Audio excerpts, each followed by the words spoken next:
Naomi's life has fallen in complete chaos. Her friend D is missing and might be part of a murdering conspiracy, and Cyborg, who sucks, just out of nowhere popped out of a portal and is seemingly in danger.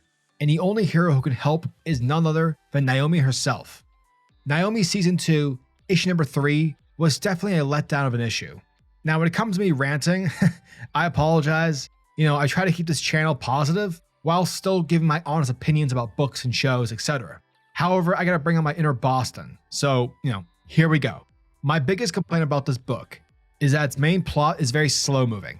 It's very Bendis-y. However, the past 2 issues have been relatively spot on with its pacing. Unfortunately, that is not the case for issue 3. Your typical Bendisisms are everywhere, and I fucking hate them. Now, I don't know if DavidFWalker was absent when writing this issue, because what I've come to notice when it comes to Naomi's solo book is that it seems as if Walker is holding a leash on Bendis, preventing him from doing what he does with his writing style. But damn, Walker must have been sick or something, because this book just feels controlled by Bendis entirely. Instead of focusing on the plot and mystery and sprinkling character growth at the same time, it does a hard break on the A-plot, and you as the reader are like, no. Obviously the writers, they want to grow the character of Naomi, and I get that, because another thing that I've noticed is that Naomi's a character who's been around for 3 years, yet she's still a relatively blank slate. She doesn't have an identity. Obviously the main goal, character-wise, is for Naomi to become her own person, not her father, not D, or heck, not even Superman. Yet this concept keeps going around in circles. And so by pausing on the main plot regarding D to, grow her character whilst in motion, we pause on everything to talk about Naomi again. And it's like, come on, let's pick up the pace. For nothing thus far has established an identity for Naomi, and the book loves referring to keep her in a constant state of shell shock as she encounters everything from a shadow to a tentacle monster to any fucking noise imaginable. Now, on a more positive note, the writing itself is good. Clearly, Bendis and Walker understand angsty teens, and their depiction of that is just. And just because it's spot on, you as the reader can relate to Naomi. You know where she's coming from when it comes to antics happening at her school or just in general teenage life stuff. And when it comes to the art, as always with Naomi, Jamal Campbell's art is magnificent and quite poster-worthy at every turn. He continues to make the book the coolest drink for the eyes, and his energetic style is so lively and full of character that each page is a treat. Simply put, his frames, his colors, and his pencils are what make Naomi worth to read.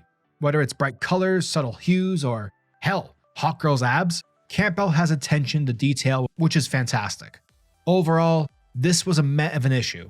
Plot-wise, the series still hasn't advanced much since its initial debut, but this is a book that feels like it's more interested in organically exploring its main character. The problem is, with only 6 issues and big gaps between each installment, there's not enough room to explore it in the way that it deserves. Naomi Season 2, issue number 3 gets a 6 out of 10.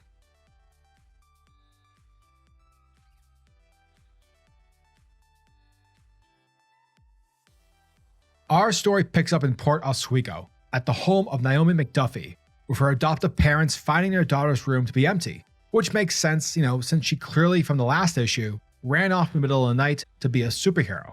Now, while both of Naomi's parents argue about raising Naomi and just bantering in general, that's when their doorbell rings, and thus the parents are met with Hawkgirl. Now, it's here where Kendra lets them know that, she's here to check in on Naomi because she came to me earlier at the Hall of Justice with questions about her friend D, who's missing and might be in trouble.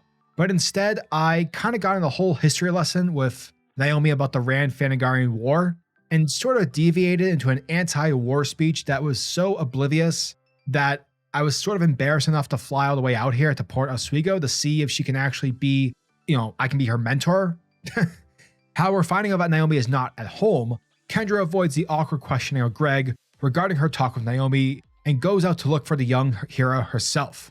Picking up exactly where the last issue left off, at the Star Labs Interdimensional Laboratory, Naomi was searching through the wreckage in the aftermath of a Thanagarian rampage, who wanted the scientists to open the interdimensional portal to specific multiversal coordinates.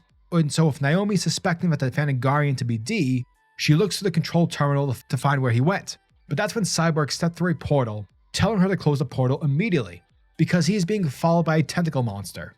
Now, as Cyborg tries to integrate himself back into the facility's operating system in order to shut the portal, that's when Naomi gets struck by a tentacle, causing her to power up and to hit the creature with an energy-enhanced punch that sends it back to where it came from, long enough so that Cyborg can divert the power to the terminal and therefore he can close the portal indefinitely.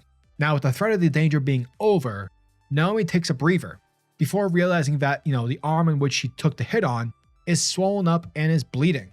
Cyborg offers to do a full medical scan, which Naomi agrees to which she finds out that although she took a devastating blow, since she's an energy generator, her accelerated healing is in full effect. And from his experience, energy generators tend to heal faster or to not get hurt at all. However, the healing hurts like a bitch. And with her fangirling over Cyborg, two get acquainted as both being members of the Justice League, which is the reason why Cyborg trusts her and, thanks her for her assists. However, Naomi asks for Cyborg's help and looking through the security footage to see what happened to the lab, because she thinks her friend D was the one who rolled up here. Thus, Cyborg is happy to help her, but looking through the recorded feed of the security camera and seeing the horrific rampage of the Thanagarian, Cyborg doubts her choice in friends. And as Naomi asks for where did D go off to, Cyborg hesitates to give her the coordinates, deeming it to be dangerous for a kid to go after a Thanagarian.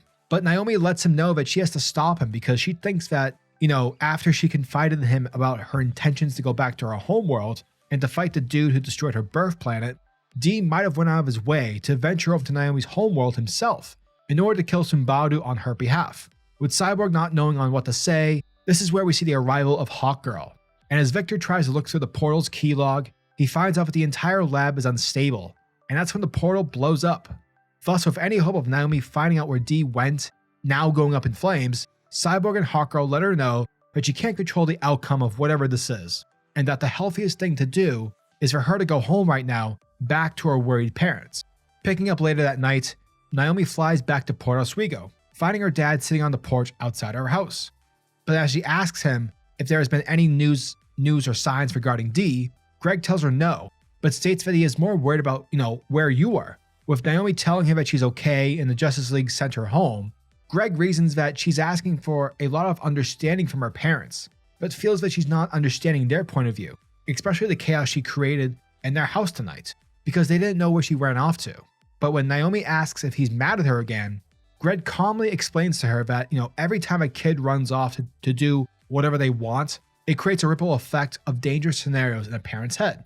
But it especially holds true for Naomi, because she's not just some regular kid, and every time she leaves the house, to her parents, she's like going to war or something. And even if Greg puts aside his worry for her lack of training, the main problem is that she's not telling her parents where she's going off, which makes him feel that Naomi isn't mature or ready to, be on her own yet. However, Naomi doesn't want to be on her own, because she also feels that she's nowhere near ready for anything that's in front. But as Jen eavesdrops in on a conversation, Greg lets Naomi know that, they'll figure it out together. And that's when Naomi confides to them, telling them that she got hurt tonight. Naomi assures them that, she's okay and has already been checked out by Cyborg. Now, before she goes up to her room, Greg proposes to Naomi that just because, you have superpowers, it doesn't mean you have to be a superhero. You can just choose not to use them. But even that agitates Naomi, who lets them know that it's not about being a superhero. It's about helping people. Because for her, she can't have gone through all this shit that she has endured only to not and try and help people. And with that, Naomi storms off to her room. However, both Greg and Jen are shown to be looking at their daughter that they raised with a feeling of proudness, proud of the woman that she is becoming. Picking up the next day at Port Oswego High, Naomi returns to complete her semester alongside her best friend Annabelle. But with being present, the whole school watches in awe of being in the presence of a member of the Justice League. And it's very much like from the scene from No Way Home with Peter Parker, except minus the whole being accused of murder. Now, while the girls skip a few lectures to sit down under the bleachers and catch up on some high school drama, they are approached by a stereotypical high school bully, Kyle, who surprisingly wants to apologize to Naomi for having said some inappropriate stuff to her, reasoning that, he's now more mature, and he respects her, not just for being a woman, but also for being a badass superhero. Now, being the nice human that she is, Naomi finds it in her heart to forgive Kyle, but suddenly that's when a loud boom echoes across town, which shakes everyone to their core. Naomi tells Annabelle to take Spanish notes for her while she's gone, and with that she powers up and flies away, to see what the noise was. And that's when she finds a crash site at the front of her porch. And she is shocked to see a bruised up D. And that, folks, was the end of Naomi, Season 2, Issue number 3. And thank you guys for checking out my video, as it truly means the world to me. And as always, I'm your majestic sayer of words, SuperCliff. And if you guys are new to the channel, then do me a solid by smashing that like and subscribe button. And also hit the notification bell so you'll never miss out on an upload. And so you'll always be kept up to date with your favorite top tier comics happening in the comic book world. Now tell me, what are your thoughts and opinions on this issue? Are you guys excited for issue number 4? Let me know down in the comment section below. And until the next video, peace. Bendis is coming.